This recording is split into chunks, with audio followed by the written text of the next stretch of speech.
Hello, this is Dr. Roderick Campbell. I know your team already uses some. What did you do? Do you realize what you've done? Memory of loving someone I barely know. Protest. Oh, your peaceful protest killed my little girl. Find out. Grace, wait up for me. She died 4 years ago. You. So if I call and Abilities like that's pulse. John. How's that? But this building here. Pulse are in that building. Assalamualaikum teman-teman, berjumpa lagi dengan aku Bang Ul. Di video kali ini, aku akan melanjutkan menceritakan sebuah alur cerita film yang berjudul The Gifted, yang berasal dari Amerika. Di video kali ini, aku akan menceritakan episode ke-6. Oke, tanpa berbasa-basi lagi, kita langsung saja ke alur ceritanya. And welcome to Bang Ul Review.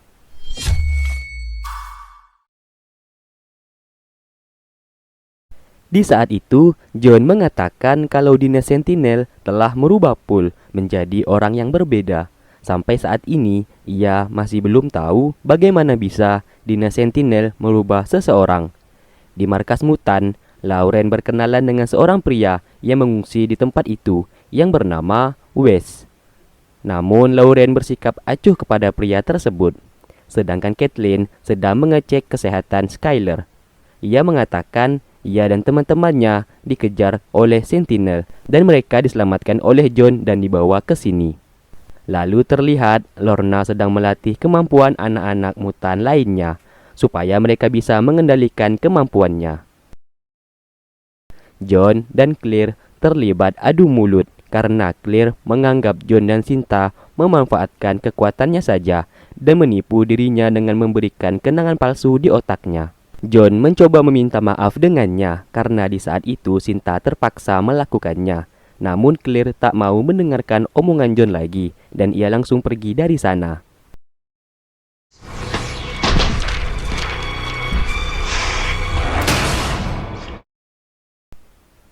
Singkatnya, John dan yang lainnya sedang merencanakan sesuatu hal, yaitu Red dan Marco akan mencuri berkas tentang mutan di kantor Sentinel.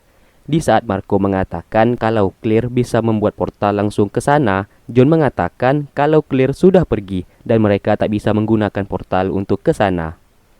Karena tak ada cara lain, Marco memiliki rencana kalau ia akan membobol belakang gedung Sentinel. John mengatakan itu membutuhkan waktu setengah jam. Dari belakang, Andy mengatakan kalau ia dapat membantu mereka karena kekuatannya dapat menghancurkan apapun yang ia mau. Red sempat menolak kalau Andy, anaknya itu, ikut dalam misi tersebut. Ia tak mau anaknya dalam bahaya nantinya. Namun Andy tidak peduli dengan resiko tersebut. Ia mengatakan sudah saatnya ia harus ikut dalam medan pertempuran. Kids would be just as good as the adults, if not more. What else here? Keesokan harinya, tibalah hari di mana Red, Andy, dan Marco akan pergi. Dari jendela, Lauren memperhatikan ayahnya dan adiknya pergi dari sana. Di sana juga ada Wes yang mengajaknya berbicara. Di kantor Sentinel, Jess sempat beradu mulut dengan rekan kerjanya karena temannya menganggap sikap Jess yang aneh, yang seakan-akan Jess seperti orang yang berbeda. Di sini buat kalian yang lupa kalau sebelumnya ingatan Jess telah dihilangkan oleh Sinta. Dan sekarang ingatan Jess seperti orang 4 tahun yang lalu yang masih berduka tentang anaknya yang telah meninggal. Jess lalu menelpon Dr. Campbell dan memintanya untuk bertemu sekarang. Di sisi lain, truk yang digunakan mereka untuk pergi dihadang oleh polisi. Polisi mengatakan ia curiga terhadap isi truk tersebut dan meminta si supir untuk membuka pintu belakang. Marco yang mendengarkan dengan cepat mematikan semua lampu di sana. Ia mencoba menyerap semua cahaya dengan kekuatannya supaya menjadi gelap. Pintu belakang pun dibuka, namun polisi tak menemukan apapun di sana karena terlalu gelap untuk dilihat. Polisi yang tak menemukan apapun lalu menyuruh si supir untuk melanjutkan perjalanannya. Di sini, John merasa bersalah karena dulu ia meninggalkan Paul. Sinta mengatakan itu bukan salahnya karena mereka mengira kalau Paul telah meninggal. Tetapi John terus dihantui rasa bersalah karena telah meninggalkan sahabatnya tersebut. John juga ragu kalau ia bisa membuat para mutan menjadi aman, karena mutan yang mengungsi di tempat mereka menjadi banyak, dan kebanyakan dari mereka masih anak-anak. Sinta terus meyakinkan kalau John tidak sendiri. Kalau kekuatan John dan yang lainnya disatukan, mereka pasti bisa melawan dinas Sentinel. Di sisi lain, Lorna sedang melatih kemampuan anak-anak di sana, supaya mereka dapat mengendalikan kekuatan yang mereka punya. Berawal dari Skyler, yang berhasil menangkis sebuah palu dengan kemampuannya. Kemudian giliran Wes. Namun Wes hanya tertawa, yang membuat Lorna menjadi kesal, karena Wes menganggap latihan itu seperti lelucuan. Di saat giliran Lauren, Kathleen lalu melarang Lorna untuk melatih mereka. Lorna menegaskan kalau mereka semua harus bisa mengendalikan kekuatan dan kemampuan mereka masing-masing, karena suatu saat nanti, cepat atau lambat, kekuatan mereka lah yang menentukan kehidupan yang akan datang. Singkat cerita, Dr. Campbell menemui Jess. Ia memberikan Jess sebuah kartu akses untuk ke kantor penelitiannya. Berhubung mereka berdua sudah bekerja sama sekarang, Dr. Campbell meminta apapun informasi mengenai mutan bersaudara, yaitu Andy dan Lauren. Ia meminta Jess untuk secepatnya memberitahukan ke dirinya. Sebagai gantinya, ia akan mensupport apapun yang Jess butuhkan untuk menangkap para mutan. Sesaat, Jess melihat sebuah tato di tangan asisten Dr. Campbell.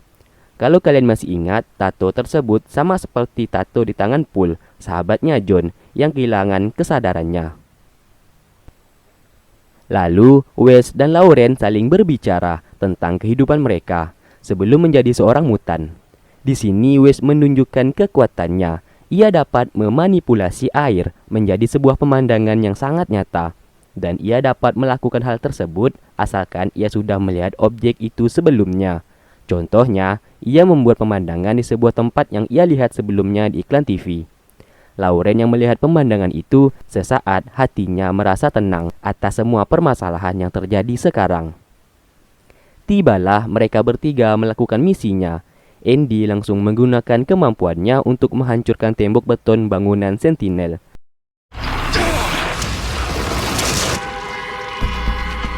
Mereka pun masuk ke sana. Namun, Red melarang Andy untuk ikut dan menyuruhnya untuk menunggu di bus saja.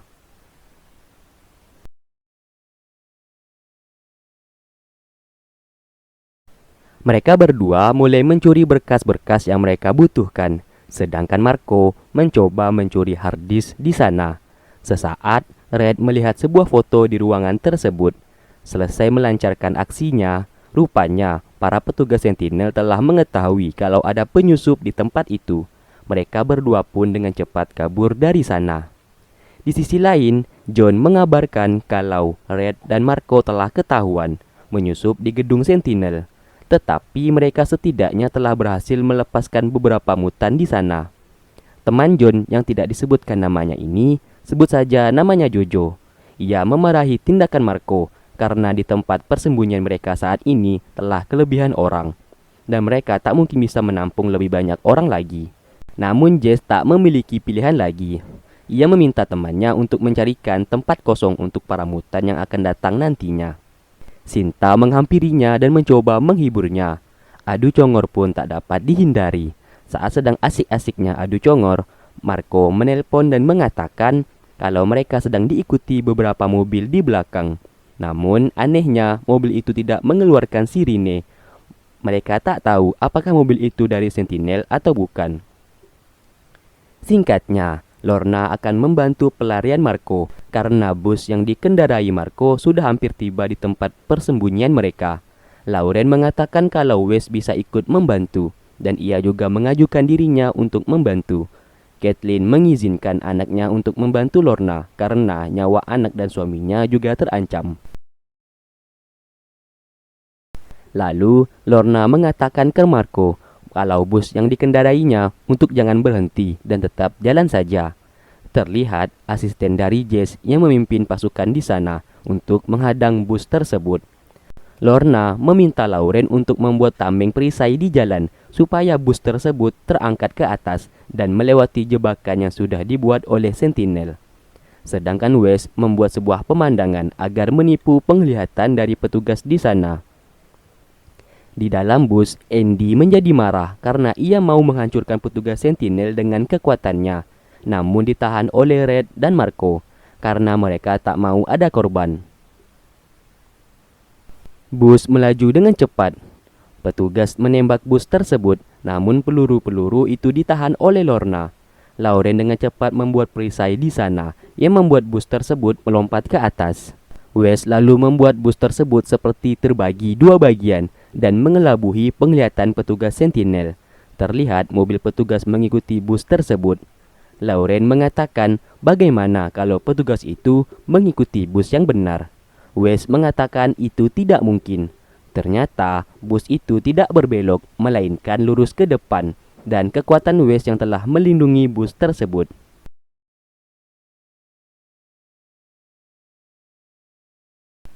Singkat cerita, Jess mengatakan kalau para mutan telah membobol gedung Sentinel dan mencuri berkas informasi yang sangat penting. Ia meminta seluruh timnya untuk melacak persembunyian mutan. Di sana juga terdapat Dr. Campbell beserta asistennya. Di sisi lain, terlihat Claire yang berjalan pergi meninggalkan kota itu. Di saat Marco lagi mantap-mantap dengan Lorna, tiba-tiba ia ditelepon oleh Carmen. Carmen menagih janji yang sudah disepakati oleh Marco. Carmen sudah membantu Marco untuk menyelamatkan Lorna. Sekarang giliran Marco yang menepati janjinya. Apabila Marco ingkar janji, Carmen akan memanggil dinas Sentinel. Dan episode ke-6 pun selesai. Oke, terima kasih buat kalian sudah stay tune terus di channel ini dan menunggu video-video yang aku upload. Oke, sampai berjumpa di episode berikutnya. Wassalamualaikum warahmatullahi wabarakatuh.